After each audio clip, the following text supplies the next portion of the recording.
About an Agent Hosty in the assassination of John F. Kennedy. Who was he and what role did he play? Agent Hosty was a special agent assigned to the Dallas office of the FBI. When Lee Harvey Oswald became involved with the Fair Play for Cuba Committee and was giving out leaflets on the streets of New Orleans, got in a fist fight with a bystander on the street because he was favoring Fidel Castro, then later moved to Dallas. Agent Hosty was assigned the case involving Lee Harvey Oswald, but more so his wife was not a naturalized citizen. She had come here from the Soviet Union, and he also, in accordance with our policy at that particular time, we were to interview citizens who came in here, people who came in here from the Soviet Union, if they had not become citizens or had no indication of becoming citizens or showed no indication. So as a result, he tried to get in touch with Marina Oswald on several different occasions. Agent Hosty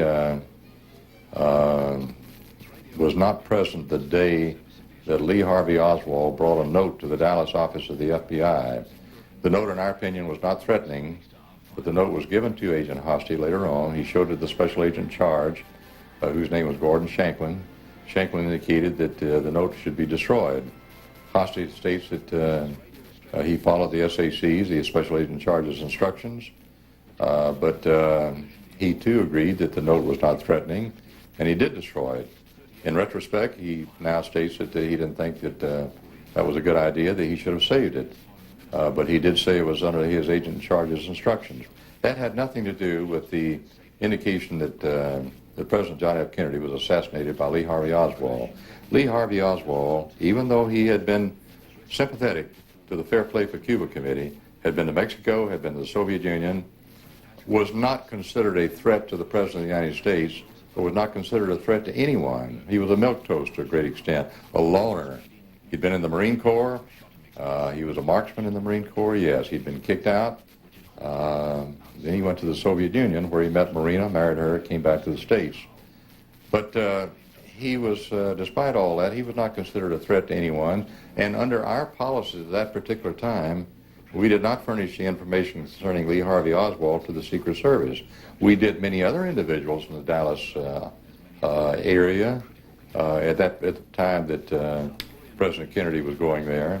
But Oswald was the agent assigned to that particular matter.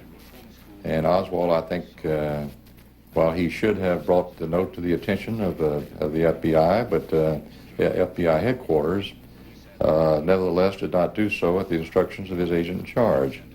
As a result, he was later disciplined, as were other FBI personnel in the matter. You opened COINTELPRO. What is that?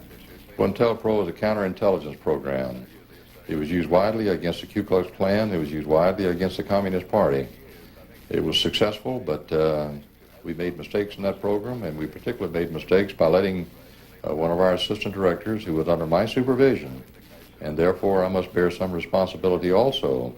But he operated many times without the authority or the knowledge of Mr. Hoover, Clyde Tolson, and me, and as a result, we made mistakes in that regard. Talking about William Sullivan. William C. Sullivan, yes. What year did he die?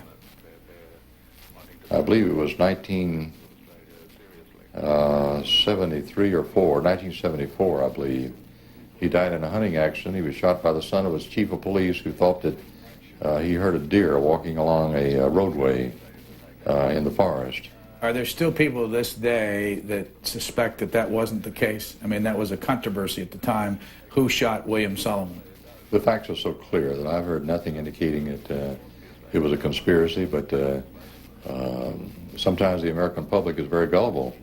And just like the John F. Kennedy case, the Martin Luther King assassination case, the Bobby Kennedy case, the assassination there, Lee Harvey Oswald, Jack Ruby, thousands of people have made a living out of raising conspiracies concerning those cases. And yet the facts stand out in a stark manner, very factual. The evidence is overwhelming about who killed who and how did it happen and so on, but still you have people among the American public who will believe these wild and woolly conspiracies, but you always come back full circle to the fact that Lee Harvey Oswald in the Kennedy case, James Earl Ray in the King case, and Sirhan Bashar Sirhan in the Bobby Kennedy case. And you also come back somewhat full circle to the fact that there's a common denominator here. Each man, if you'll examine his background, wanted to go down into posterity, committing the worst atrocity he could find in order to, well, to go down in history and to be remembered by the American public. They were loners, they wanted attention, and they got it. This is mixing apples and oranges, but the